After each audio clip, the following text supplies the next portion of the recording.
This essay is called Some Reflections on Mental Health.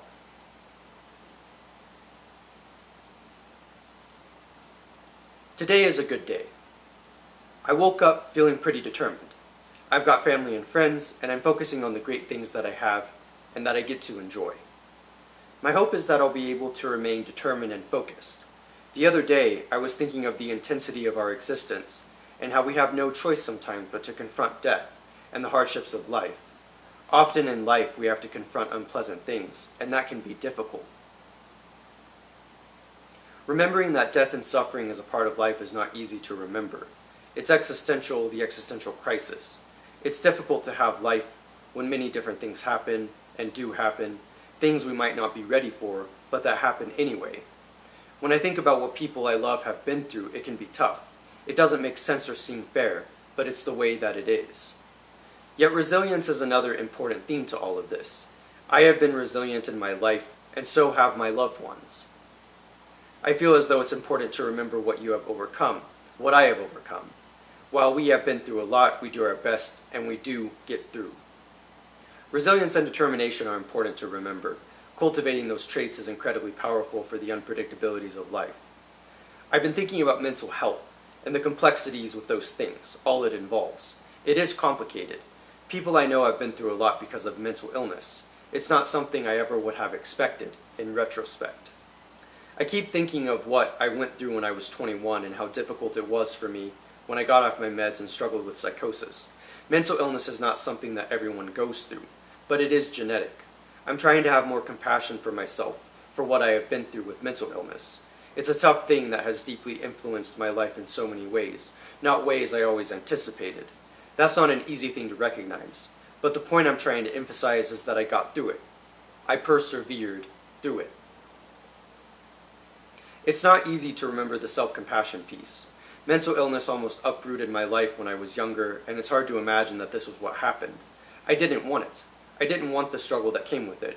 It was the reason why I finally took my mental health so seriously, because I realized that my mind could do things I didn't like without me being aware of it. Why the mind makes things so difficult, I can't really say. There are many explanations for it.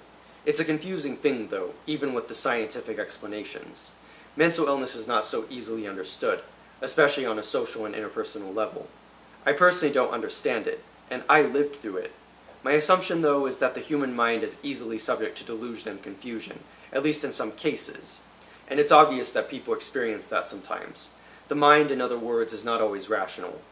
There's no specific way people have to think, and so it's easy for the mind to wander in complicated and uncharted territory. Believe me, I don't fully understand the process, though I try to. It is a complicated process. For me, the way that I get through it is by focusing on what I've overcome. I don't know why humans struggle with such things, but it doesn't stop it from happening.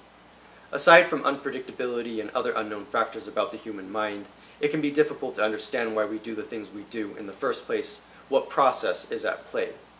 Learning to be aware of this is part of the process of getting through it. The human mind is complex, and it's important to remember this. Delusion, confusion, delirium, unpredictability, all of these things describe the human mind.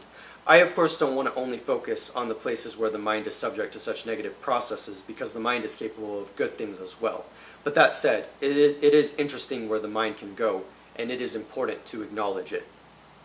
I realize for myself how important it is to pay attention to the mind, even to the things I don't like. I pay attention to my mind because I know that it's often telling me something. It's not an easy thing at all, because it's easy to ignore our mind. But through my experiences, I've learned to be more aware, and that really helps me to get through it. It does confuse me how my mind has gone off the rails before, such as when I was younger. It worries me because I know it can happen to other people, as it has. I've seen it happen. That can be difficult to see mental illness in other people that you love, but it does happen sometimes. I'm glad that I still have my family, though. I'm grateful for them. I know we have gotten through a lot, and I'm grateful we have gotten through. There were times where I wasn't sure if I'd get through, and obviously seeing it in people I love is difficult. Of course, it doesn't make sense why we go through these things. Notions of suffering in the mind aren't really intuitive. It doesn't make sense why people go through it. I didn't know if I'd get through because it was such a complicated thing to experience, and I didn't know what was going on. It involves so much of your attention and emotions, and without medication and therapy, it can be easy to go off the rails. This doesn't make you a bad person, though, and that's one of the things I continually keep in mind. People fear mental illness, but most people that go through it are experiencing something really difficult to explain and relate to, and that's something I've acknowledged for myself. There were things I could have done differently in the past, of course, but quite a big chunk of it was out of my control. There is a lot about our mental health that takes time to learn, such as mindfulness and self-awareness.